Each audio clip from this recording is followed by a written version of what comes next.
Welcome, everyone. Good afternoon, and thank you once again for tuning in for another extremely riveting topic at one of our EMET weekly webinars.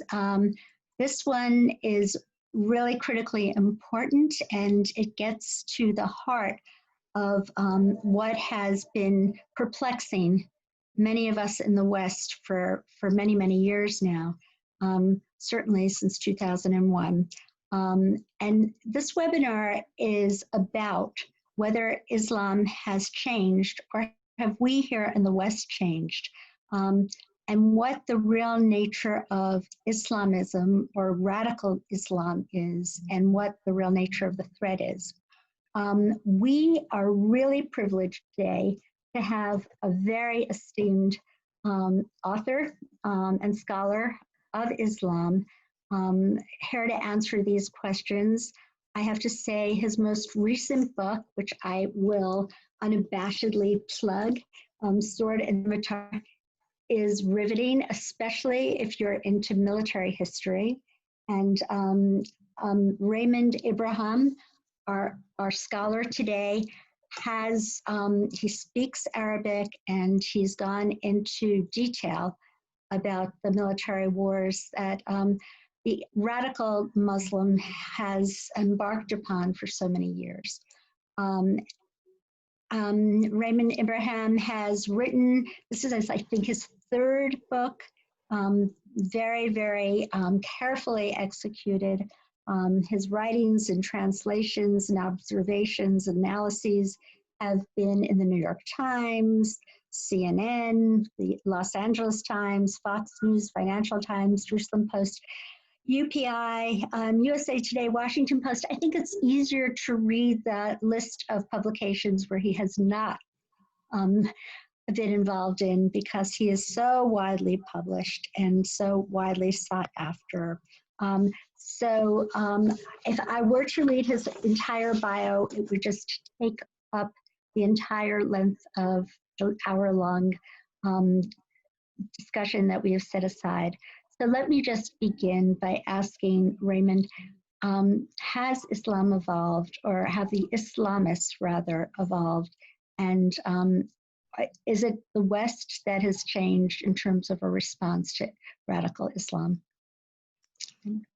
Thank you very much, Sarah, for the introduction and for the fine and important question, which of course revolves around the entirety of my talk. As you mentioned, with 9/11, the strikes of 9/11, that's what really catapulted Islam onto the world stage. And that's what got a lot of Americans, Europeans, and even Muslims thinking about the religion of Islam. And after that, there was an outpouring of writings from experts, especially, propagandists, whatever, polemicists, apologists on both sides that really looked at Islamic doctrine. And, it ran the gambit from those who said Islamic doctrine, along with President Bush, Islam's a religion of peace, and they tried to prove it by citing the Quran and the other Islamic scriptures.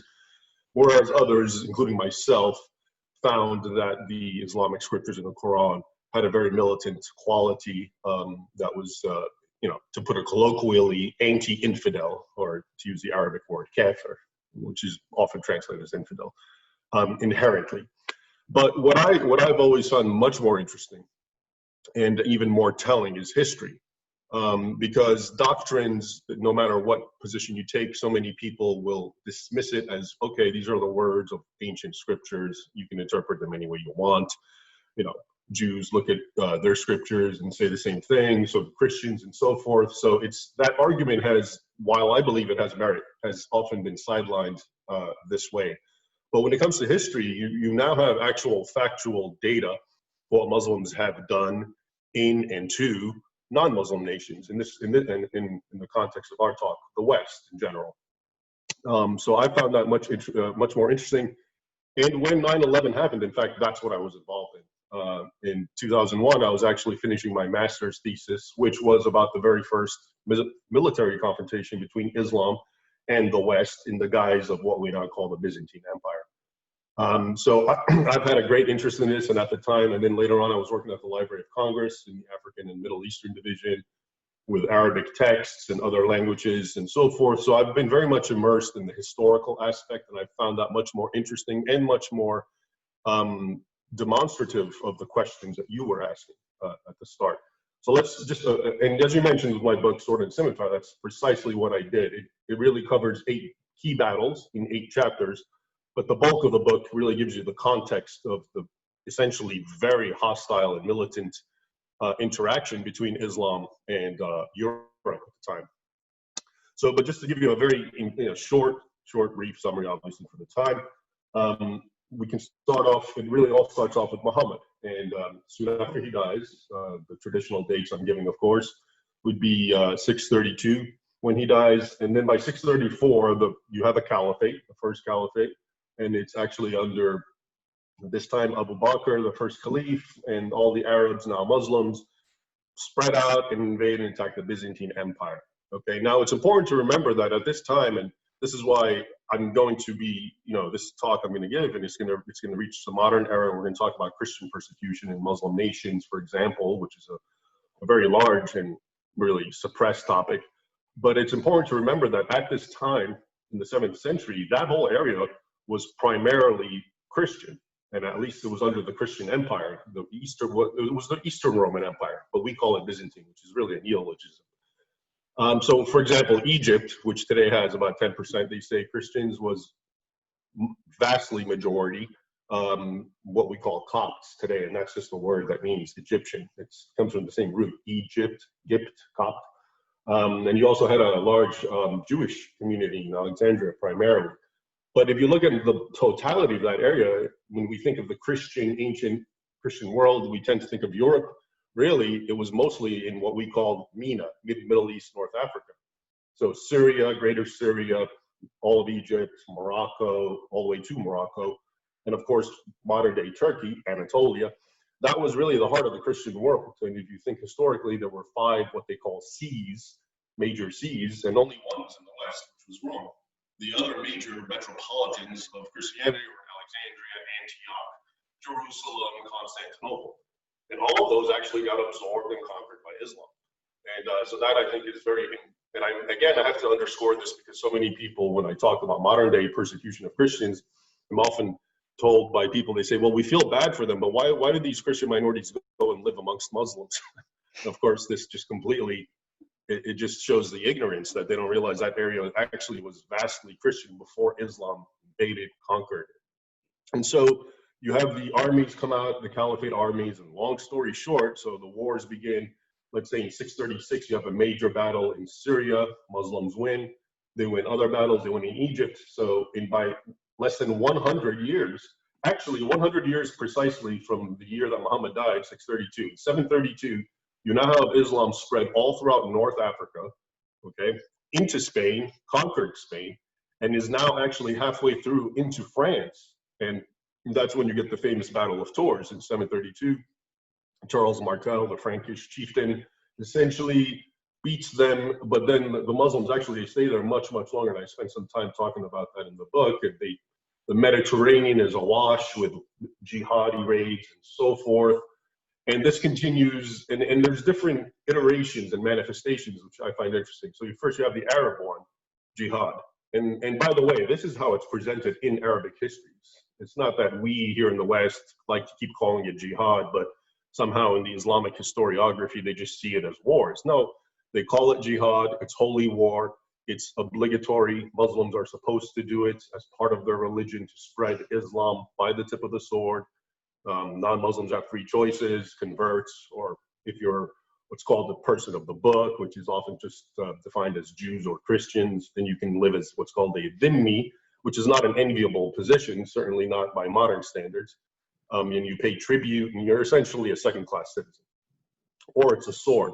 So that mentality, which we've heard ISIS, for example, and other radical so-called groups from Hamas to Al-Qaeda and Boko Haram and all these groups, when they tell us that this is what Islam teaches, and when people like the apologists say, no, Islam is a religion of peace. So for me, like I said, I'm not even going to look at the doctrine. I'm just going to look at the history, and history tells me that's exactly how the leading Muslims of history saw jihad and how they believed it was. So as I said, it started off with the Arabs, but then it continued, and you had the Turks. Then they converted to Islam.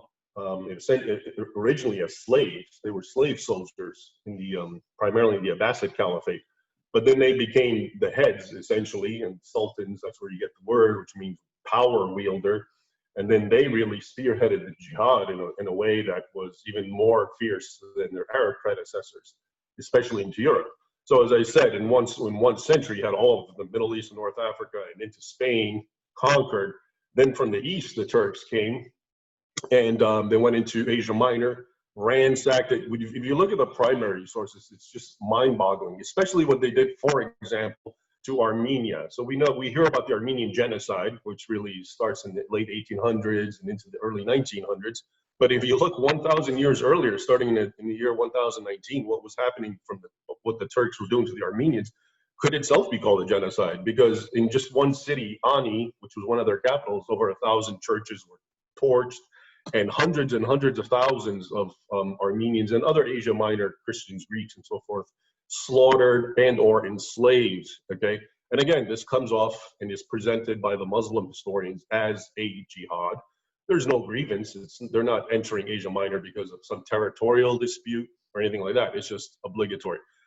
So again, I'm trying to fast forward as much as possible, and then you get the Mongols, a large portion of them, known as the Tatars, and especially the so-called Golden Horde, becomes Islamic right around 1300, and then they enslave essentially Russia. Many people hear of the Tatar yoke, but they forget that they too had Islamic jihadist religious underpinnings.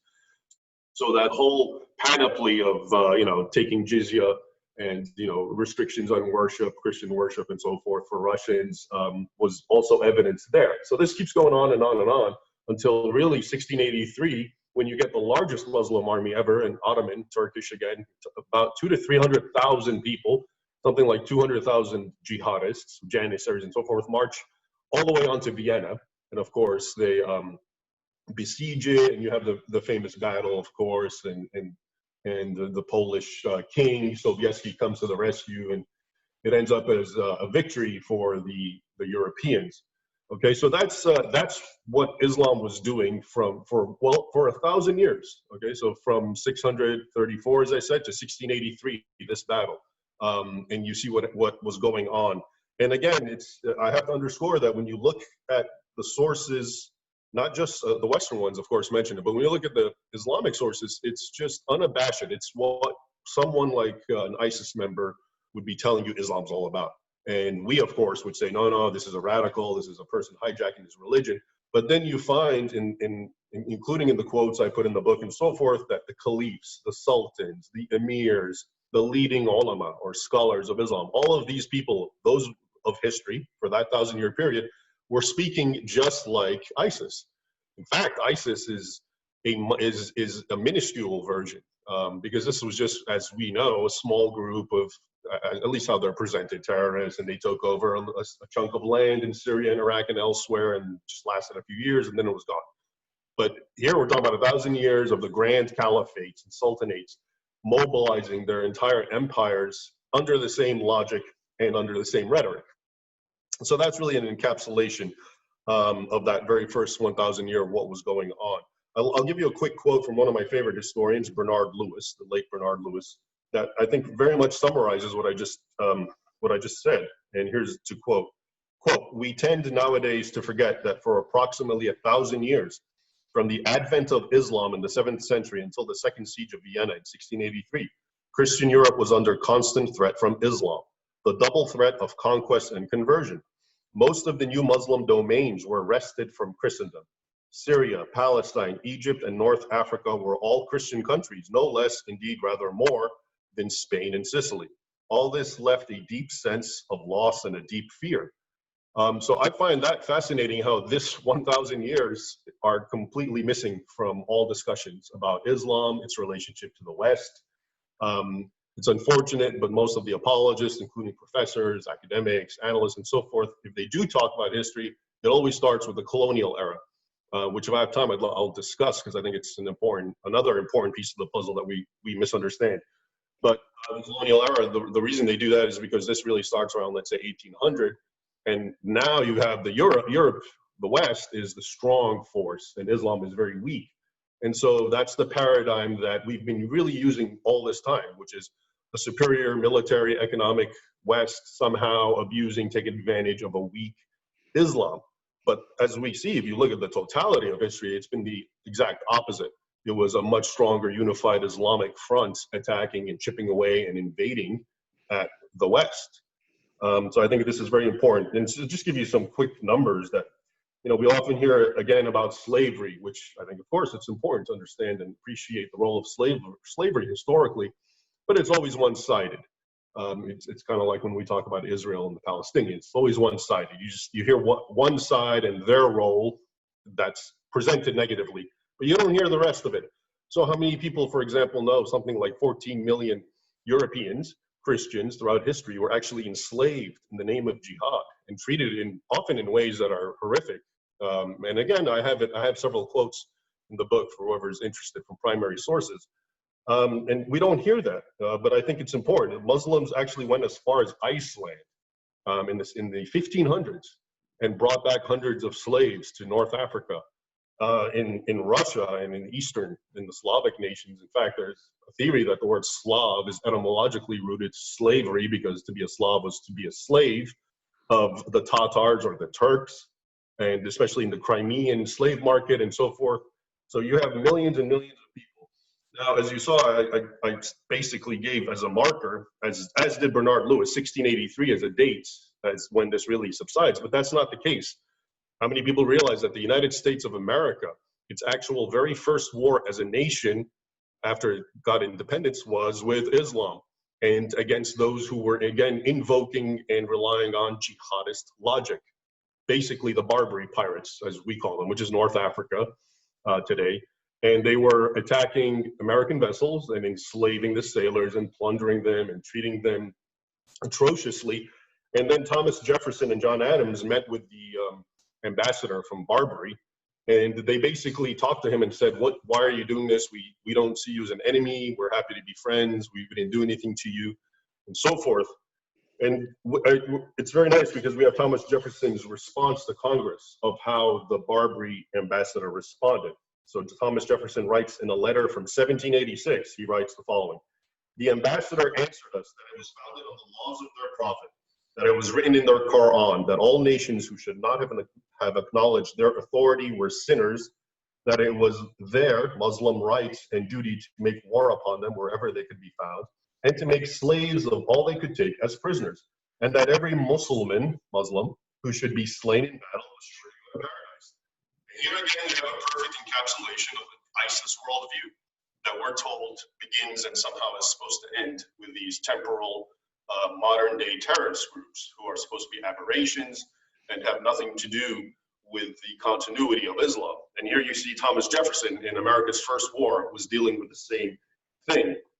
So that is the grand historical backdrop that I wanted to give before jumping into the modern era and seeing how iterations of this continue in different guises that we don't understand. So first and foremost, as I was pointing out, all of the North Africa and the Middle East was Christian majority when Islam burst onto the scene. And you still have those pockets of Christians who are the indigenous peoples, well, the Copts in Egypt, the Assyrians in Mesopotamian region, and so forth. And they are witnessing you can call the culmination of this persecution. For example, Christianity was completely snuffed out in North Africa. Places like, the great theologian of the West, Augustine of Hippo, was from North Africa. And that center has been completely wiped out, and Christianity died out from it because of this sort of jihadist entrenched system. In Egypt, you got, like I said, it went from being almost 100%, let's say, Christian, now it's 10%. And it's interesting to me because a lot of apologists present this. So they say, look, Egypt is 10% Christian. That is proof of Muslim tolerance. To me, it's actually proof of Muslim intolerance. If you understand the history and if you see what Christians of Egypt and elsewhere went through, including bloodbaths sporadically popping up every few decades or centuries, and you actually have a Muslim historian, El-Makrizi, I think I have his quote in the book where, he'll objectively talk about how Muslims rose up, burned churches, attacked and enslaved women and children, slaughtered, and then he'll say, and after these things happened, a great many Christians became Muslim. Allah Akbar. Okay, and it's very obvious how the conversion process happened. But when you look at today what's happening to Christians in the Islamic world, once again the media is failing, because what they do is they just give you the tip of the iceberg, the sensational stories. So you'll hear about a bombing in Egypt or in Syria, church bombing, let's say, and often they'll happen around Easter, Christmas, some big holiday when churches are packed in Iraq. Nigeria is another one where that's basically a genocide, and that's not my word. A lot of human rights organizations and international groups have labeled what's happening to Christians in Nigeria by Muslims as a genocide. So what you're seeing and what's being reported, the sensational attacks are just the tip of the iceberg, because when you go lower and you start and you look at things that aren't sensational and may not lead to dozens of decapitated people, that's a constant in the Islamic world. And it's not happening by the hands of terrorists. It's actually happening by government officials. It's happening by just the general mob. It's happening by individual Muslims, oftentimes who aren't even religious, but they know that Christians and other religious minorities are basically ostracized and nobody cares about helping them, so they'll prey on them, take advantage of them, for instance. And just to give you an idea, since 2011, which is almost a decade now, I've been writing a monthly report titled Muslim Persecution of Christians, and published by Gatestone Institute monthly. So, 12 times 10, we've got almost 120 monthly reports. And the goal was originally, when I came up with this idea, was to collate whatever information of persecution of Christians from small media sources and others that I would translate and put them in one report. And at the time I was concerned, what will I do if, a month comes and there's only one or two or three? Sad to say, that has never happened. And the report has gone longer and bigger to the point where I don't even include everything that I should. But it's because I try to keep it no more than 4,000 or so words, which is a lot. And it's very telling to me, because the persecution in Muslim nations, it comes from countries that are racially different. So you have Arabs, you have Persians, you have Turks, you have Central Asians, you have East Asians, Indonesians, Malaysians, and of course, Sub-Saharan Africans. They're all different races. They all speak different languages. They have different cultures.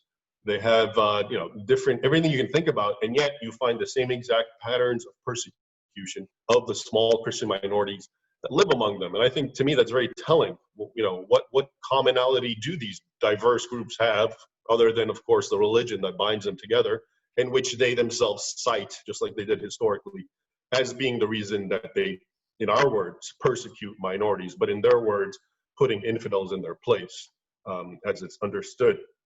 So, and to give you another example of how bad the situation is, several organizations, one in mind, I have Open Doors. Every year they publish a world watch list, which categorizes the top 50 worst nations in which to be a Christian.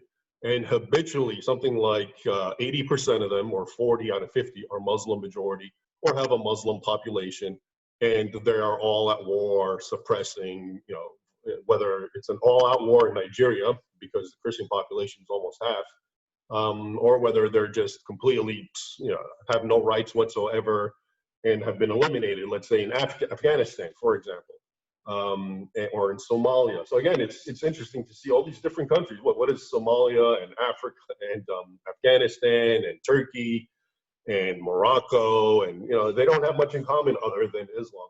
And and you see the same patterns. And to give you an idea, the patterns are a ban on places of worship, of course, for churches. Naturally, this would go for synagogues or Buddhist temples or anything like that.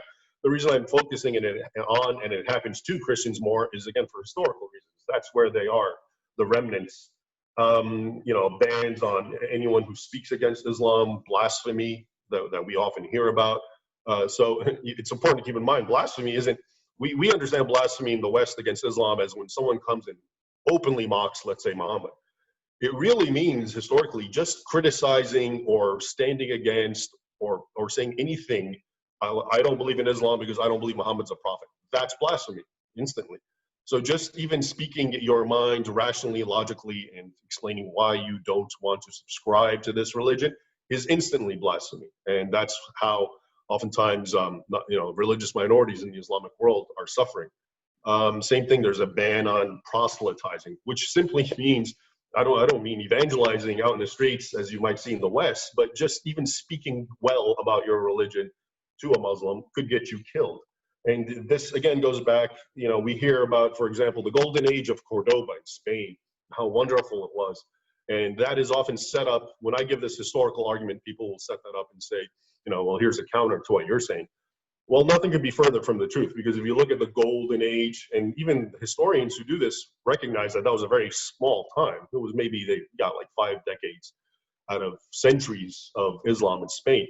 Within those 5 decades, one of the worst things happened, which is basically 50 indigenous Spaniard Christians were tortured to death, flayed, skinned, boiled, beheaded, and crucified because they either apostatized, their parents were Muslims or born into Islam and they became Christian, or they blasphemed. And again, they blasphemed by openly declaring their faith and their rejection of Muhammad. So that is the golden age. That's the one age that historians have identified as proof that Islam can live, can coexist in peace with Jews and Christians. And that's what happened then, but you won't hear about that. So again, you know, the long and short of what we're seeing is, to me, it's the continuity that I find very interesting. So let's now just jump ahead a little and look at Islam in the West and some of what's happening. If you look at Europe, okay, so the things that are happening in Europe, to me, and you know, the things, so to give them a name, you have an influx of Muslim migrants often, and now you're seeing all the same things that I've been seeing and recording for a decade that happens to Christian minorities in the Islamic world is now happening all throughout Europe. Okay, so you know, crosses and churches and statues, religious statues are being decapitated, burned, broken. This is almost a daily thing. One report from France said 2 churches a day are vandalized. And oftentimes when you dig into it and you try to figure out who's vandalizing, you'll find things like, oh, and Allah Akbar was scrawled somewhere and there was a human feces was smeared and really nasty things. But this is happening in greater and greater frequency and it's not really being reported on. You have the whole rape, mass rape and sex grooming thing, which is most notoriously in England, but it also happens really everywhere in Northwest Europe, Sweden, Germany, and so forth. And that, if you go back, that, enslaving, especially European women for sexual purposes, litters the history of Islam's war on Europe. In fact, that was one of the motivations. And you're seeing the same thing happening over. But the difference in all this, of course, is that whereas the West fought back historically, sometimes it won, sometimes it lost, it's all recorded in the book. What's happening now is so much different because, and to go to your question, Sarah, at the beginning, who's really changed? I would say the West has fundamentally changed. And this is not altogether bad or good. It's just there's a very different mentality now. All that I've discussed has been jettisoned. It's either completely ignored, nobody knows it, nobody wants to know it. And there's a new paradigm. And in this paradigm, the West is guilty for everything that's ever happened, okay? And as you know, that includes Israel, so it's the same thing. And so Muslims, whatever they're doing or saying, it's the West's fault, and the colonial era. So the colonial era, which is finally, as I was saying, the West became dominant, went into Islamic lands that had been attacking them. So for example, we know all about what France did in Algeria, North Africa, and so forth when it took over, but we don't know that the reason they went there was to stop the Barbary pirates that I was mentioning that were attacking not just America, but other European vessels and so forth. And that was the main reason. So it was to defang what was going on, and that led to colonialism. Now today we're told that colonialism is what has all these Muslims upset and their feelings are hurt and they're offended and insulted and they have grievances and this is why they're doing what they're doing. Again, you look to real history, that's the furthest thing from the truth. When the colonial powers went in, first of all, they didn't do what jihad does. They didn't put a sword to the Muslim's neck and said, be Christian or anything like that. They respected their religion. They said, you have your religion, do what you want, but we're gonna have law and order. So what did the Muslims do? Well, look at the standard bearer of jihad, which was the Ottoman Turks. They're the first ones who actually just jettisoned everything about Islam. They got rid of the Arabic script. People don't realize Turkish was for centuries written with the Arabic script. They got rid of it and took on the Roman alphabet just to be more Europeanized.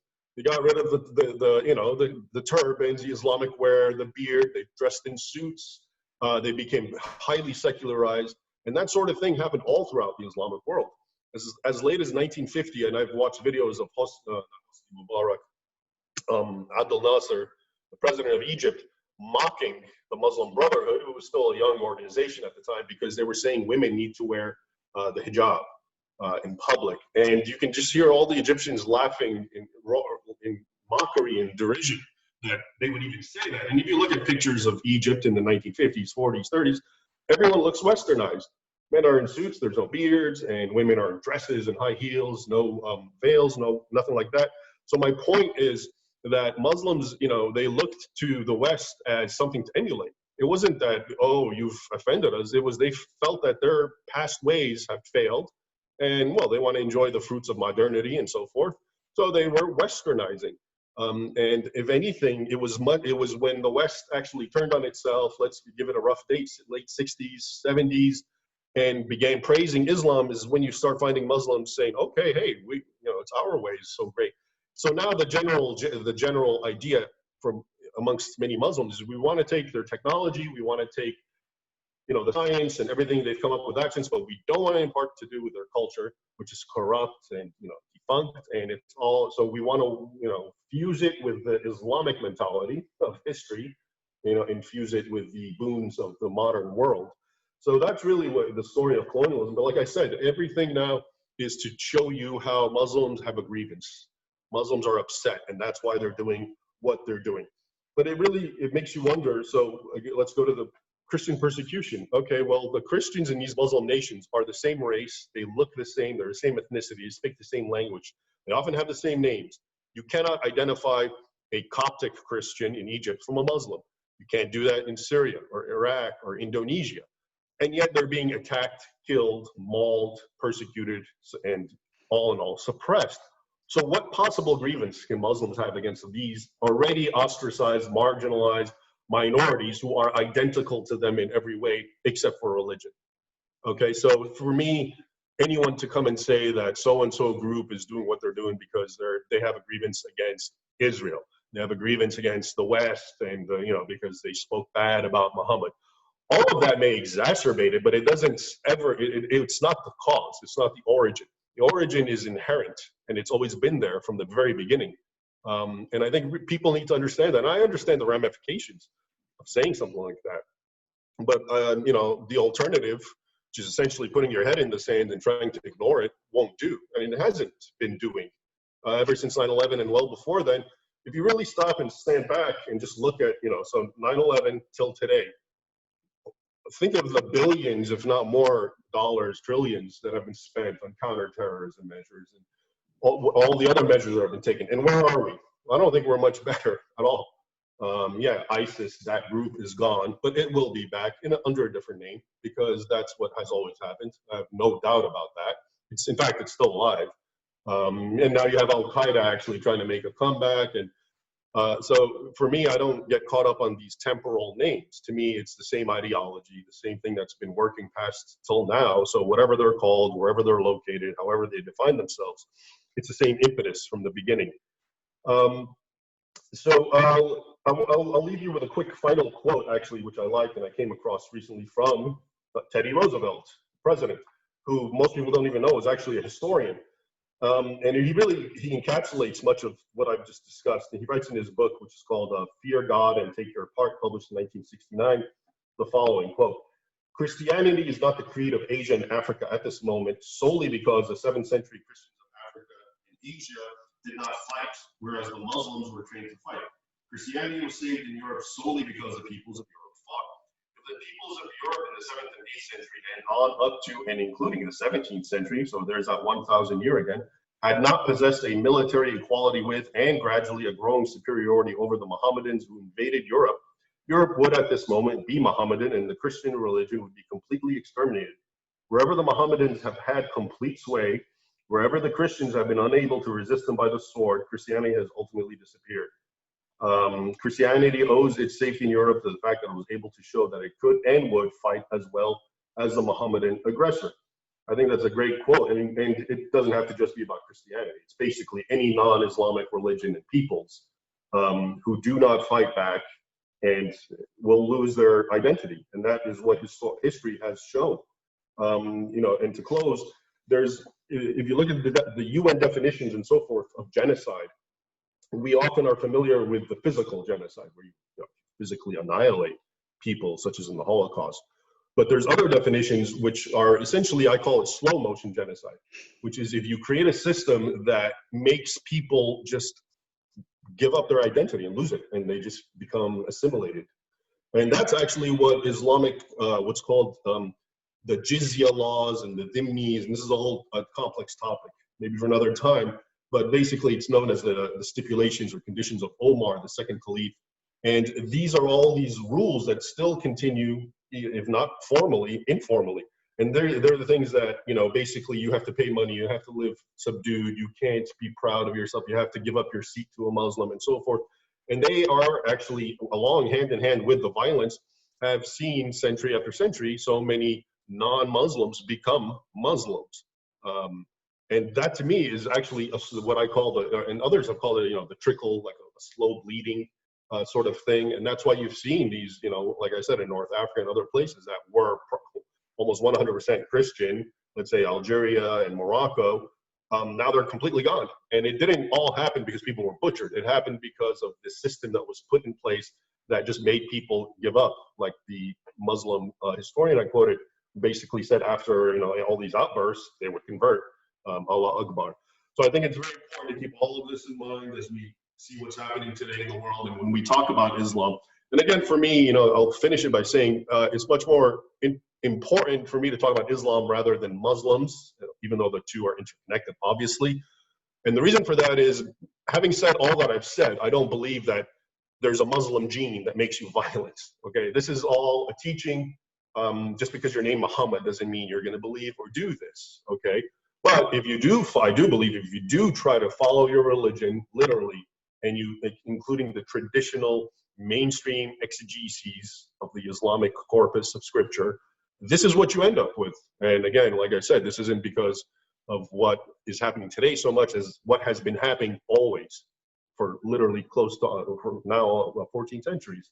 So it's hard to really defy that and talk against it. And I'll end it there. Thank you. Thank you so much, Raymond, for this amazing, well-capsulated, talk about 14 centuries. I'm going to just ask you one or two questions before we open it up to our viewers to ask. I have some phenomenal Muslim friends who, friends like Zudi Jassar, who I'm sure you're acquainted with, who are trying to have a reformation within Islam. Is it possible to have a reformation within Islam? Well, if you're talking about, and most people often do when they ask this question, they're using as an analogy the Christian Reformation, okay, the Protestant Reformation.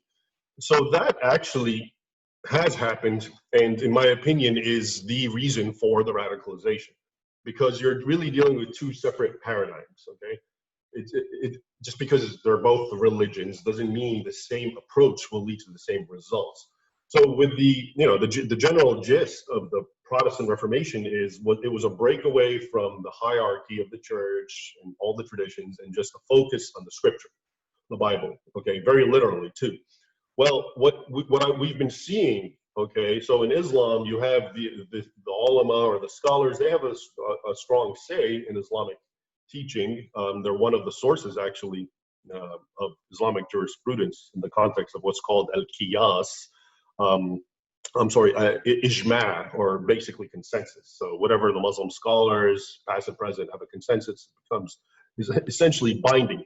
Anyway, be that as it may, I mean, first of all, what the consensus of the Islamic scholars has been actually supporting what I'm saying. So they would say jihad is obligatory on the Muslim body. And jihad, of course, they define. We always hear about defensive jihad, and that is a very minor interpretation and valid jihad. But the real main jihad is the offensive jihad, which is not because I'm defending myself against you, but I'm entering your land to take over, as we saw in the history. So until now, the ulama themselves, support that, but they'll give, restrictions and so forth, and you have to have formally a caliph declare the jihad, and etc. But what's happening now with the advent of the internet and literacy in the Islamic world and so forth, Muslims are turning more and more to the scriptures of Islam, including, and more problematically, not so much the Quran, but what's called the Hadith. So the Hadith is this vast corpus of purported writings of what Muhammad said and did, and depending on which volume and which collection, it's either what's called sahih, or basically authentic, or it's weak or whatever. But those writings are really the most atrocious. They're the ones that very much have the anecdotes of beheading, mass beheadings, mass slavery, really violent stuff is there. So what you have today is young Muslims who go on the internet and access it and read it on their own, and they don't even care what the scholars say and so forth. So in that sense, and this is why I say, if you're talking about it like the Christian Reformation, that won't, and because the Christian Reformation said what? We're going to look at the Bible and just go by that. Okay, well, the Bible is not full of killing the infidel and, attacking and putting the sword and saying convert. It's about turn the other cheek and, so forth. A lot of that's the general message. So if you take that literally, well, you're going to have a certain group of people. But if your core texts that you take literally and believe are from God are teaching the exact opposite, it's going to lead to the exact opposite conclusion. So, but can a reformation happen? I suppose anything can happen, but I find it very difficult because to break away from these things, and other scholars have written this, basically it's to break away with Islam. Because you have core texts that are just flat out, okay, Quran 9:29, Surah 9, ayah, or verse 29, says, and I'm largely paraphrasing, fight the people of the book, okay, the Christians and Jews, until they pay tribute and feel themselves humbled. Now that's an open-ended verse. It doesn't have a historical context where, okay, you fight them and now it's over. It's not like, for example, in the Jewish scriptures, when people often, they'll liken what the Quran does, and they'll say, well, look at the wars of Joshua. Look at that's genocide, and well, how come? The big difference is when you look at those scriptures, it's a history. God told the Hebrews, do X, Y, and Z. They did it, and that was the end of it. It's never read really as an open-ended command to kill, persecute, and expand. In the Quran, the language is open-ended, and it's understood as ongoing. So when it says fight the people of the book, it's not just a one-time thing. It's a continuous thing. So the question is, how do Muslims maintain their faith and sincerity to the religion of Allah and yet, sideline a large chunk of it and just say, well, we won't believe that, but we'll believe this. You can obviously see the inherent problems with that. If I was to be a Muslim, I couldn't do that. Bottom line, I would rather it be much more logically consistent for me to reject the religion than to play this game where, okay, some of it is right, some of it is wrong. Because once you do that, then how do you really accept any of it? I mean, these are deep theological questions, but I'm skeptical. But like I said, individual Muslims can do whatever they want and believe whatever they want. So I think individuals could do whatever they want, but I don't see any large scale movements that will change, the Muslim world in general. And one last thing to keep in mind is much of this always deals with circumstance. You find historically, and this begins with Muhammad, when Muslims cite the peaceful verses of the Quran, well, what they're citing is Muhammad when he was in a weakened state. These are the older verses, what they call the Mecca verses. And he was trying to placate the pagans, the Quraysh, who surrounded him. So he said, you have your religion, I have my religion, all this wonderful stuff. When he left and became stronger in the Medina phase, those are the new verses, like the one I quoted, which is known as one of the sword verses. There's another sword verse that says, kill all the polytheists wherever you find them. Okay, that's 9:5. Those came out. So much of what Muslims will say they believe is based on the circumstances. And a final example is, I read so many times of Muslims, Christian minorities in Iraq and Syria, when ISIS came, Muslim neighbors they lived with and often helped, fed, and took care of for decades, turned on them instantly once ISIS came in and pointed at them and just said, these are infidels, and they joined ISIS and killed them and took over the land.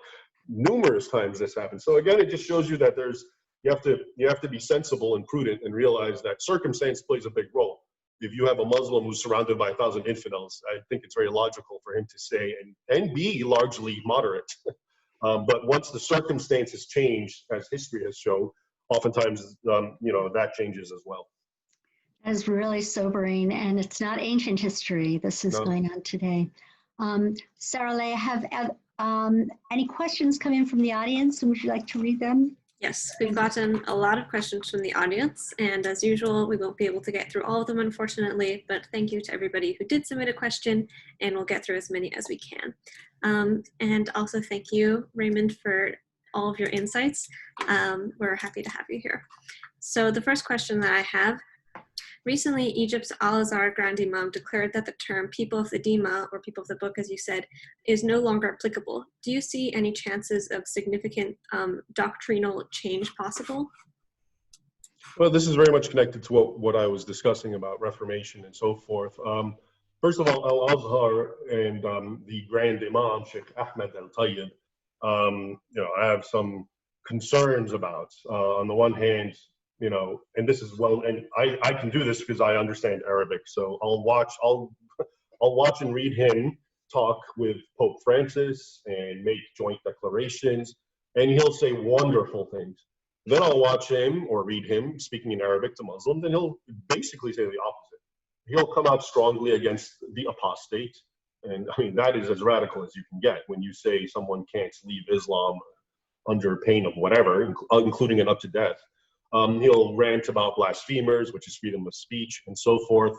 So, he personally has just, it's hard for me to take anything that he says too seriously. So when he comes up and says the term Ahl al-Dhimma is no longer applicable, well, he may have a very rational reason, and again, it may do with circumstances. In fact, he and Al-Azhar often have pointed to the importance, the important factor of circumstance. So they've said up front where we're in an era where we can't do this, but they leave the door open to a time when you can do it. And again, this goes back to Muhammad himself, where he himself was either moderate or radical, to use our, admittedly anachronistic terms, based on his own circumstances. And I've read many Muslim tracts and treaties written by well-known ulama who cite this fact and tell Muslims to also use it themselves, including Sheikh Yusuf al-Qaradawi, who basically tells Muslims, you got to, when in Rome, act as in Rome, but then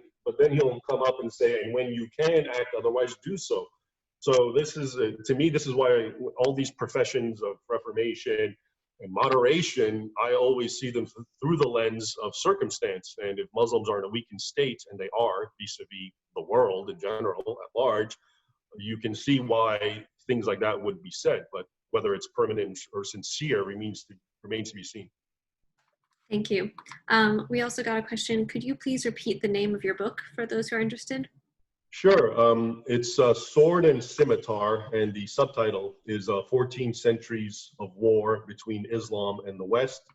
And, I've actually spent almost 20 years working on this book in the background, because from my academic days in the late 90s and so forth, and into when I was in Georgetown, and then at the Library of Congress is where I collated so much of my primary sources and other sources that are hard to find. So it definitely, I think it makes a very good argument. And one of the best things about it, I think, is I have is the bibliography or the works referenced, which is well over 200 works that can help people. And it's also documented. And this was the hardest part, but I did it to arm people, because when you say all the things that I've said, people are going to come back with, well, where's your source? So it's all there. It's all end noted, and you can throw it in people's faces when they do that, as I often do. So. Thank you. The next question, do you see the Abraham Accords as a possible inflection point in terms of Islam and their acceptance of Judaism? I don't want to be redundant, but once again, it's a permanent sort of thing. No, I think a lot of what we're seeing is real politics.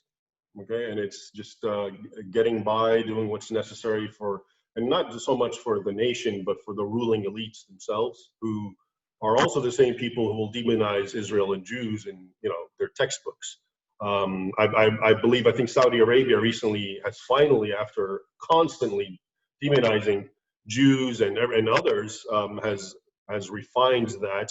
But again, how sincere is this? Is this just a tactic? Or is it a long-term change, which would be wonderful? It's really hard to say. And again, it'd be naive for me to say, yes, look, this is happening, therefore there's great hope, when I've seen this sort of thing happen before, but because of the circumstances. And then I've seen that thing just fall apart when those circumstances change. Bottom line, I've studied the history of Islam for a long time, and I cannot one time think of one instance where an Islamic power was stronger than its non-Muslim neighbor and did not absorb it through force if needed. Never happened. So that really tells you something. The time that it doesn't happen, of course, well, I mean, Muslims can't really declare jihad on Europe today openly, and as a conventional war. Obviously, that won't happen. So it's wonderful, and I hope that sort of thing continues. But again, it goes very much against the grain of mainstream Islamic teaching. It's captured in the Quran and elsewhere. Jews are the people of the book, which is considered actually better than being a non-person of the book, being a pagan, at which point you should just be put to death if you don't convert. But you always are a second-class citizen. You have no authority over Muslims. You don't lord over them. You don't have authority, and so, which is, of course, the case in Israel and with the Palestinians. So for Muslims to change that whole thing means they have to change their entire doctrine system. So good luck with that. So, thank you. For our next question. I'm sorry I'm being cynical at times. I think I'm a little jaded because I've been following this for 2 decades really, and I hear often, the latest, it's almost like a gimmick, the latest thing, and this is going to solve everything, and it never does. So it's that's why I'm a little skeptical, but I'm not completely hopeless, because there's always human nature, like I said, and human nature and individuals can do amazing things. Thank you so much.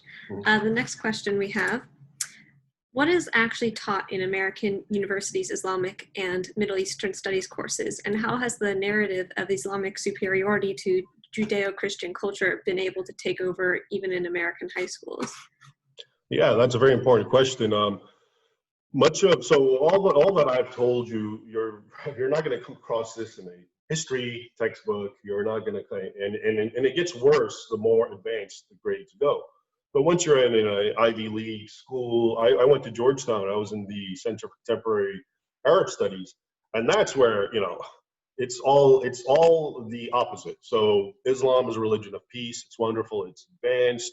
Historically, Europeans were barbarians and they were trying to ruin everything. And they invaded the Crusades, and they won't tell you the Crusades were in response to especially egregious attacks then on the Byzantine Empire and the aforementioned attack on Armenia right around 1060 and so forth. So the history is gone.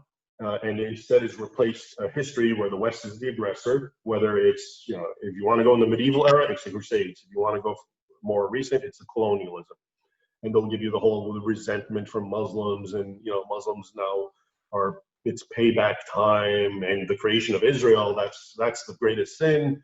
And that's why all the Muslims are upset. And, that's why, basically they take the side of Islam and often call for the destruction of it, which is amazing. And a lot of reports have come out documenting how bad the state of academia is in this regard. And again, it's these top schools, Harvard and Princeton, and of course Georgetown, as I mentioned, that really. And what's horrible about all this is, here's what happens: your average American will admit he doesn't know much about Islam. He'll hear me, he'll hear the apologist, and he has his gut sense, and he may just gravitate towards what I'm saying without even hearing what I'm saying. But the problem is, the people who come up from academia, they are so much more misguided, yet they believe that they are geniuses about this topic. But what has happened is they've been indoctrinated for year after year after year in something that is false, completely false narrative. Now they're very confident in it, and they just spew it out. I mean, it seems authoritative. So many people buy it, until, of course, someone challenges them and they don't want to talk about it, really.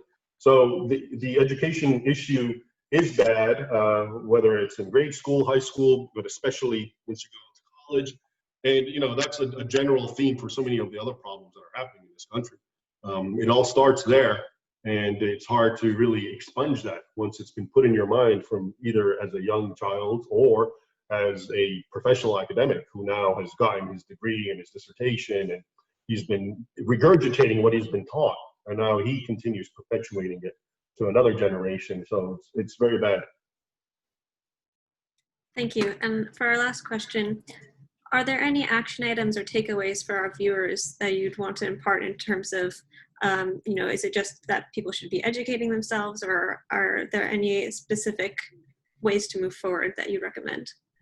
Yeah, so the very first premise to that question, of course, is to be equipped with the facts. So people have to be armed with what we're discussing and know what they're saying. I'm of the belief that if you get enough people who believe what I'm saying, for example, that natural policies will just develop built on them because people are not totally insane. If we believe, X, Y, and Z, naturally we're going to want to build on that. And this is why if you keep saying, for example, the opposite, no, Islam's a religion of peace, no, Muslims, let's bring them in, as Europe has done, and now as Biden is saying he plans on doing, for example, hoping. Well, yeah, that makes sense, because the first premise they're operating on in their paradigm is that Islam is a religion of peace, and if anything, we owe them from a historical point of view, and they have grievances, and reparations, and that whole mentality. Okay, but if you put the first premise as no, this is actually how Islam has behaved historically and into the present, and it has doctrinal backing, it has backing throughout the historical writings written by Muslims themselves, etc. I think that will naturally lead. So let's say in the question of migration, well, you may be one of those countries, if you use that as a first premise, to say, well, we're going to put a hold on this migration issue until we figure it out. And these little things themselves have vast repercussions, either good or bad.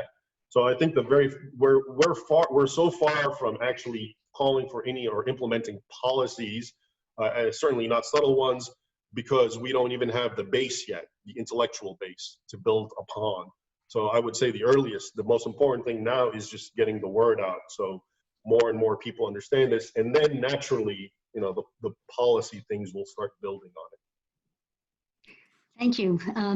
Thank you so much, Raymond. We actually believe here at EMET that we have got to arm ourselves with the facts. We do not try to dodge facts, irrespective of whether or not they're politically correct. We have said this over and over again. We think that a well-informed public will permeate to the policymakers and actually display themselves as good policy. A lot of what we do is foreign policy, but this relates to just domestic policy as well.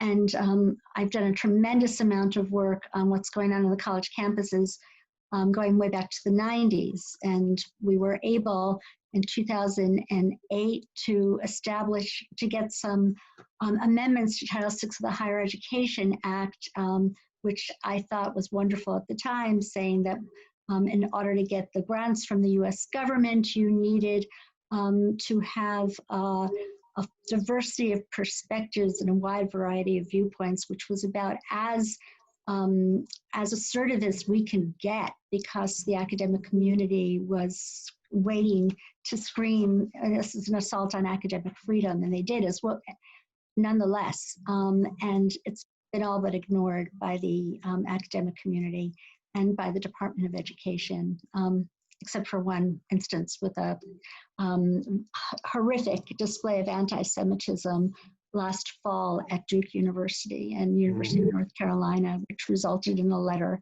and then they wrote back, and there were no repercussions. So academia is it's really a pit of anti-Semitism and just, as you say, regurgitating out the same propaganda over and over again. So we've got a lot of work in front of ourselves. I want to again make a plug for this amazing book, Sword and Scimitar. Everybody should be reading this, and I just can't say enough how detailed, scrupulously your work is. It is like reading a doctoral dissertation, a good doctoral dissertation.